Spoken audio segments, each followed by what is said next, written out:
Je vais vous donner des conseils. Vous avez réussi à acquérir une certaine régularité dans votre trading. Maintenant, moi ce que j'aimerais, c'est vous transmettre des conseils pour pouvoir optimiser le passage de vos challenges.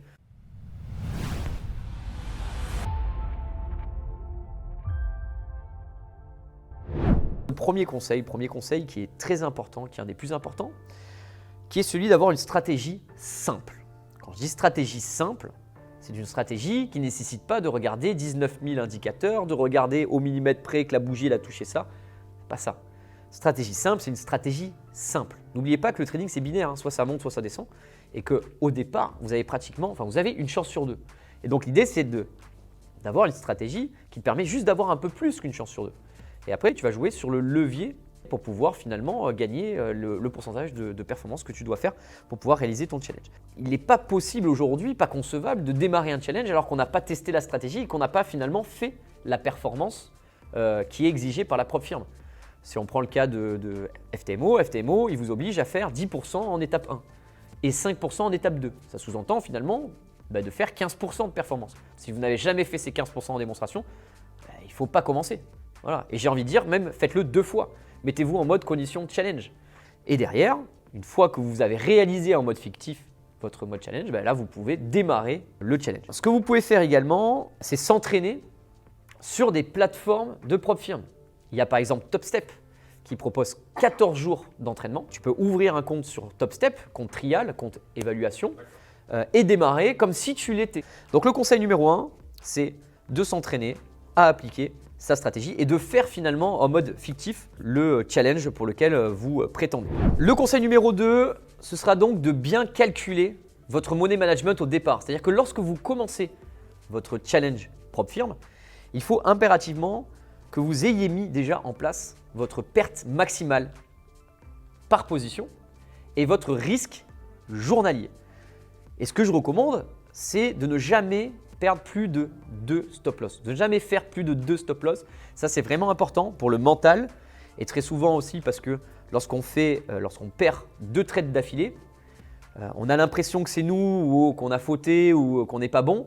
Mais très souvent, lorsqu'il y a 2 stop loss et qu'on a une bonne stratégie, c'est tout simplement que le marché n'est pas bon. C'est-à-dire que ça veut dire que le marché n'est pas rationnel. Ça veut dire qu'il y a beaucoup d'intervenants qui vont à droite, à gauche dans des sens qui vont dans un sens ou dans l'autre. Et donc, il faut fuir ce genre de marché. Quand les marchés sont compliqués, quand on commence à enchaîner des pertes, il faut s'arrêter. Et croyez-moi, vraiment croyez-moi, cette règle-là, si vous l'appliquez, vous avez fait 50% du job. Si vous appliquez cette règle-là, c'est-à-dire avoir un money management et s'y tenir avec un maximum de 2 stop loss par jour, vous verrez, vous aurez de bonnes performances. Et si vous avez une stratégie rentable, il n'y a pas de raison que vous n'arrivez pas à réussir votre challenge. Moi, ce que je recommande, en tout cas, c'est ce que je fais pour moi, c'est lorsque je suis en compte financé, c'est de perdre maximum 1% par jour de mon compte. Si j'ai un compte à 300 000, je vais donc perdre au maximum 3 000 euros et donc 2% de risque par jour. Donc, ça veut dire que je double ma perte par trade. Pour permettre de faire 2 positions perdantes d'affilée. Si je fais 2 positions perdantes d'affilée, je ferme mon ordinateur, j'ai perdu. Et donc, si j'ai un compte à 100 000 euros, je peux perdre 1 000 euros par trade et donc 2 000 euros maximum par jour. Par contre, avec ce type de risque, vous pouvez potentiellement faire des journées à 2, 3, 4%. C'est-à-dire qu'en perdant, en vous autorisant à perdre 1%, vous pouvez prendre des ratios de 2, de 3 et donc gagner 3 000 euros par jour. Vous ferez le plus souvent des ratios de 1, c'est ce qui arrive le plus souvent. Je perds 1000, je peux gagner 1000. Donc le plus souvent, vous allez vous retrouver avec des gains si vous avez un compte à 100 000 de 1100, 1200 euros. Et quand vous perdez, pareil, vous perdrez peut-être 900 euros, 1050.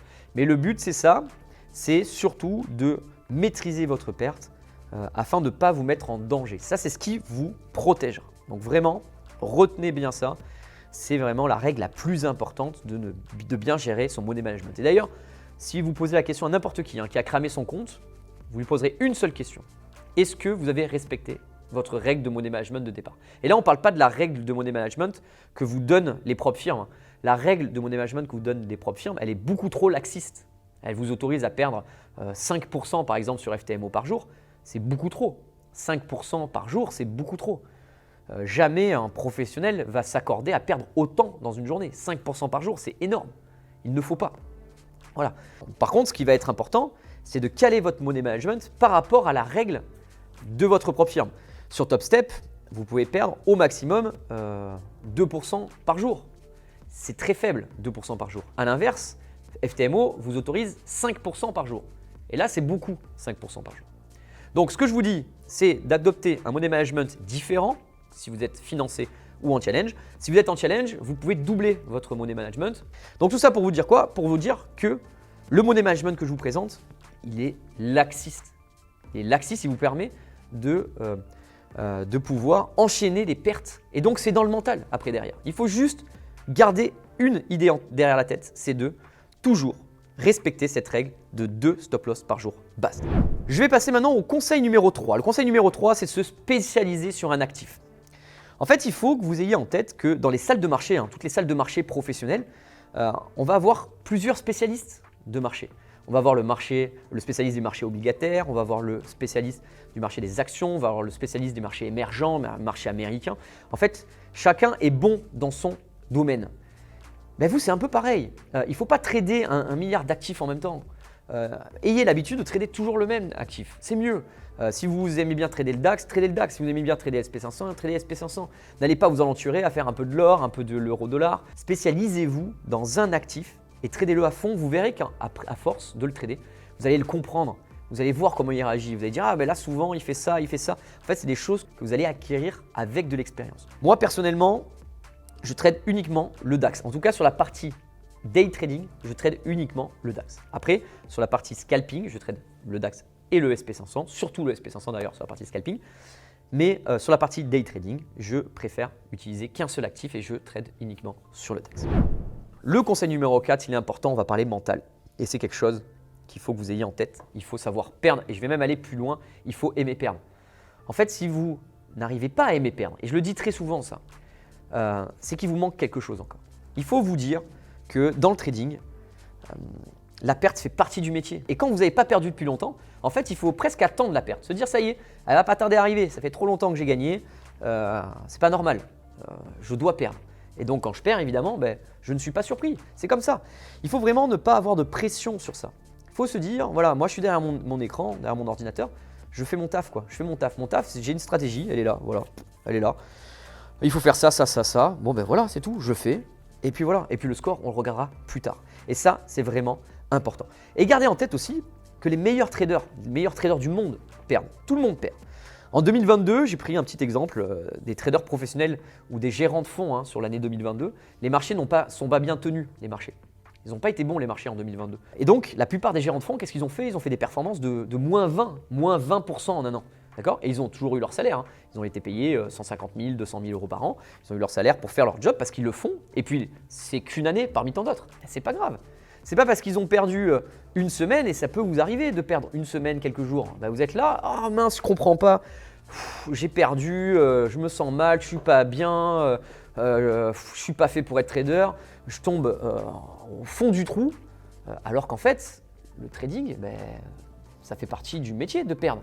Et donc, ce qu'il faut regarder, c'est pas votre performance à la journée, à la semaine. La regarder au mois, ça c'est important. Et puis à l'année, c'est surtout ça presque qu'il faut regarder. Ayez une vision long terme. Ayez une vision à long terme. C'est ça qui est important. Et vous regardez mois après mois l'évolution de votre capital. Et vous verrez à la fin de l'année que si vous regardez pas le résultat, comme le tennisman, il va pas regarder le score en fait. Il va regarder bien sûr, mais quand il joue, quand il fait son match de tennis, il regarde la balle. C'est ce qu'il regarde, il fait que ça. Il regarde la balle tout le temps. Il est concentré. Il n'est pas comme ça en train de regarder le score. Non, pas du tout. Il regarde la balle. Vous, c'est la même chose. Il faut que vous vous concentrez à appliquer la méthode et à respecter les règles. C'est vraiment très très important. Donc, dès que vous arrivez sur une phase de perte, prenez du recul, de la hauteur. Soufflez, tranquille, c'est pas grave. Ça fait partie du métier. Et ayez une vision long terme. Et ne prenez pas des décisions à long terme sur des choses qui arrivent à court terme. J'ai déjà entendu des élèves qui ont fait 3 mois de positif. Génial, super, ça y est, ils allaient donner leur démission. Et puis en bout de 3 semaines, entre guillemets, de perte suite à des erreurs, des gestions émotionnelles un peu compliquées et des marchés un peu rudes, des gens qui disent bon ça y est, j'arrête, c'est bon, j'arrive plus. Et on remet en question 3 mois de trading. Non, il faut vraiment avoir une vision long terme. Et si on a des mauvaises performances, à cause du marché, à cause de soi-même, c'est pas grave. Il faut continuer à appliquer la méthode rigoureusement et professionnellement. Si vous perdez sur le long terme, après une fois que vous avez analysé finalement vos performances sur le long terme et que vous voyez que vous perdez finalement, si au bout de c'est sûr, vous faites 6 mois d'analyse et que vous avez perdu 6 mois d'affilée, ben là il y a un problème. Et il y a un problème sur votre stratégie. Donc il faut remettre en question votre stratégie. Et pas vous. Hein. Et puis, comme je l'ai toujours dit, le trading c'est binaire. Donc si votre stratégie elle vous apporte de la perte, faites l'inverse, vous allez gagner. C'est certain. Voilà, et gardez en tête aussi qu'une bonne stratégie, elle va tourner autour de 0 et 10%. Voilà, ça c'est la performance d'une bonne stratégie de trading. Vous allez gagner entre 0 et 10% avec un effet de levier de 10. Hein, c'est l'effet de levier, l'effet moyen. C'est-à-dire qu'en fait, sur les marchés, quand vous faites 10% de performance, en réalité, vous faites 1% de performance réelle, hein, je veux dire. Parce qu'en fait, on fait des petits mouvements, mais comme on a du levier, ben, on multiplie par 10 notre performance. Si on est en gain, on fait plus 10, ben, en fait c'était 1%.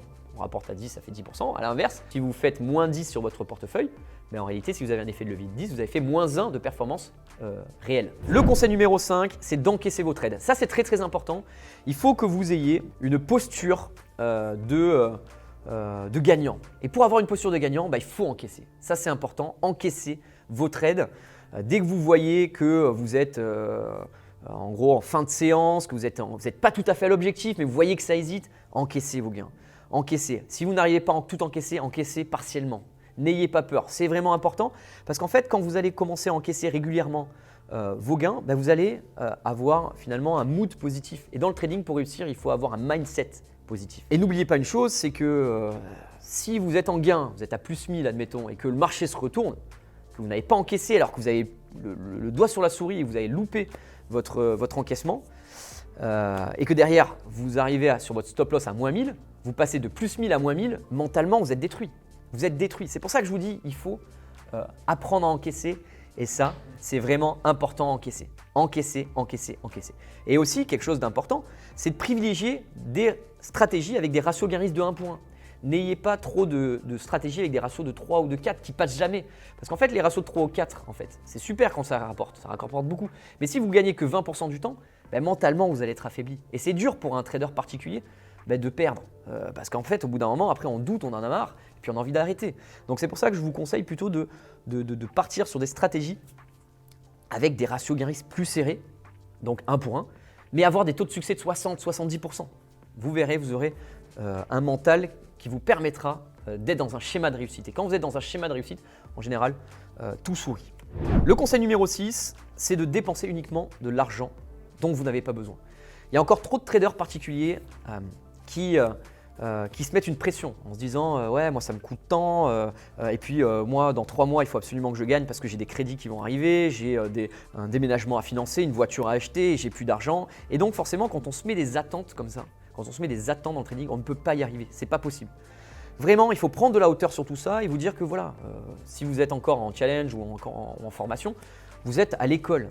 Partez du principe que quand vous commencez un cursus scolaire, vous démarrez en septembre, ce n'est pas au bout du mois d'octobre-novembre que vous allez commencer à appeler votre avocat pour faire les statuts de votre société ou appeler déjà vos futurs clients ou alors appeler vos futurs clients pour leur dire ça y est, dans 6 mois je vais être rentable, je vais avoir ça comme business, on va travailler ensemble. Non, la chronologie c'est je fais mon cursus de formation, donc il dure 6 mois, donc je fais 6 mois, donc je vais à l'école pendant 6 mois, je vais tranquillement apprendre et puis une fois que j'ai terminé, que j'ai mon examen, que j'ai mon diplôme, c'est là que je vais commencer à taper à la porte de mes clients, de mes partenaires pour pouvoir parler du projet.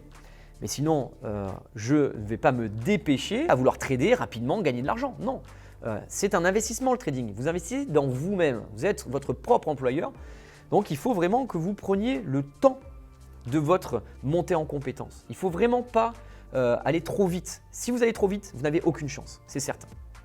Et donc, si vous tradez avec une pression financière, c'est impossible que vous y arrivez, vraiment. Alors, ce qu'il faudrait faire, moi en tout cas ce que je recommande, c'est de consacrer un budget mensuel, si vous pouvez un budget annuel, en vous disant voilà, moi pour apprendre le trading, j'ai un budget, c'est 2000, 3000 euros, etc. Donc avec les 3000, j'ai peut-être 1000 euros de formation et puis j'ai 2000 pour pouvoir financer mes challenges propres firmes. Voilà, basta. Et si vous tradez un peu comme ça, de cette manière-là, vous n'allez pas avoir de pression. Et gardez en tête que plus vous allez trader, plus vous allez augmenter votre expérience, votre compétence, plus vous allez être bon et plus vous avez de chances finalement de réussir vos challenges. Et une fois que vous avez réussi vos challenges, derrière les propres firmes, elles vous remboursent. Donc normalement, ça pourrait presque rien vous coûter en réalité. Mais il faut être vraiment patient. Si vous commencez à vouloir aller trop vite, vous n'y arriverez pas. Un petit conseil aussi, c'est de bloquer un budget permettant l'achat de plusieurs comptes PropFirm. Ça, c'est assez important. Pourquoi? Parce qu'en fait, si vous avez un compte à 100 000 et un compte à 100 000, aujourd'hui, ça coûte 500 € chez MyForex. Si vous partez sur un budget de 3 000, donc avec 3 000 $, 3 000 €, vous pouvez acheter 6 challenges PropFirm à 500 €. Vous pouvez en faire 6. Il suffit qu'il y en ait un seul de ces 6 qui passe, un seul, qui vous permet d'encaisser 10%. Vous allez gagner donc 10 000 €. Et avec ces 10 000 €, vous allez payer ces 6 comptes à 3 000, donc il vous reste entre guillemets 7 000. Donc ça fait une performance de 7 000, vous vous rendez compte? Donc avec 3 000 d'investissement, vous allez rentrer potentiellement 7 000 €. Vous avez plus que doublé votre investissement de départ. Et c'est comme ça qu'il faut le voir. Voyez les PropFirm comme étant un investissement. Et donc, le dernier conseil. Alors le dernier conseil, c'est… Alors ils sont tous importants évidemment, mais celui-là, il a quand même son importance particulière. Être patient. La patience. J'ai envie de dire, un trader qui n'est pas patient, il ne peut pas réussir. Clairement, c'est impossible. Si vous n'êtes pas patient, vous ne pouvez pas réussir. Le problème, c'est que quand vous commencez dans le trading, au début, vous avez des bons résultats, vous êtes en compte de démonstration et puis vous faites vos plans sur la comète.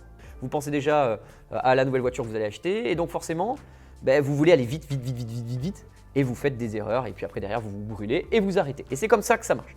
Les PropFirm vont mettre en place un système qui essaie finalement de… en fait, elles vont étudier chacun de leurs clients. Elles vont vous étudier, elles vont récupérer de la data sur vous et ce qu'elles veulent, c'est de la régularité pour derrière pouvoir répliquer vos trades. Parce que je vous rappelle que le business model de la PropFirm, c'est d'identifier des bons traders, de répliquer ces trades-là sur les marchés et de partager les profits avec vous. C'est ça l'idée de la PropFirm, c'est ça leur business model. Elles ont mis en place des systèmes assez cool. Certes, il y a 30 jours pour vous finalement vous forcer à appliquer un money management bien structuré, bien cadré. Mais derrière, si au bout de 30 jours, vous n'avez pas fini le challenge, c'est-à-dire que vous n'avez pas réalisé la performance qu'ils vous ont donnée, si vous avez fait plus de 50% de cette performance, ils vous rajoutent 15 jours. Ça veut dire que ça va vous laisser encore le temps de pouvoir réaliser cette performance qui vous manque. Ça, c'est la première chose.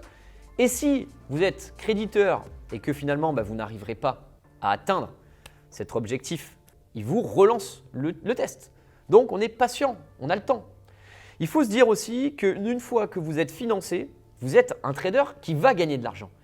Mais si vous n'êtes pas passé par ces cases patience, vous n'y arriverez pas. C'est-à-dire que si vous allez trop vite à vouloir avoir votre compte en 2 jours, etc., vous dépêcher, quand vous allez être financé, vous allez faire les mêmes erreurs de l'impatient, vous allez faire du trade agressif, vous allez faire du trade revanchard. Clairement, vous ne gagnerez pas.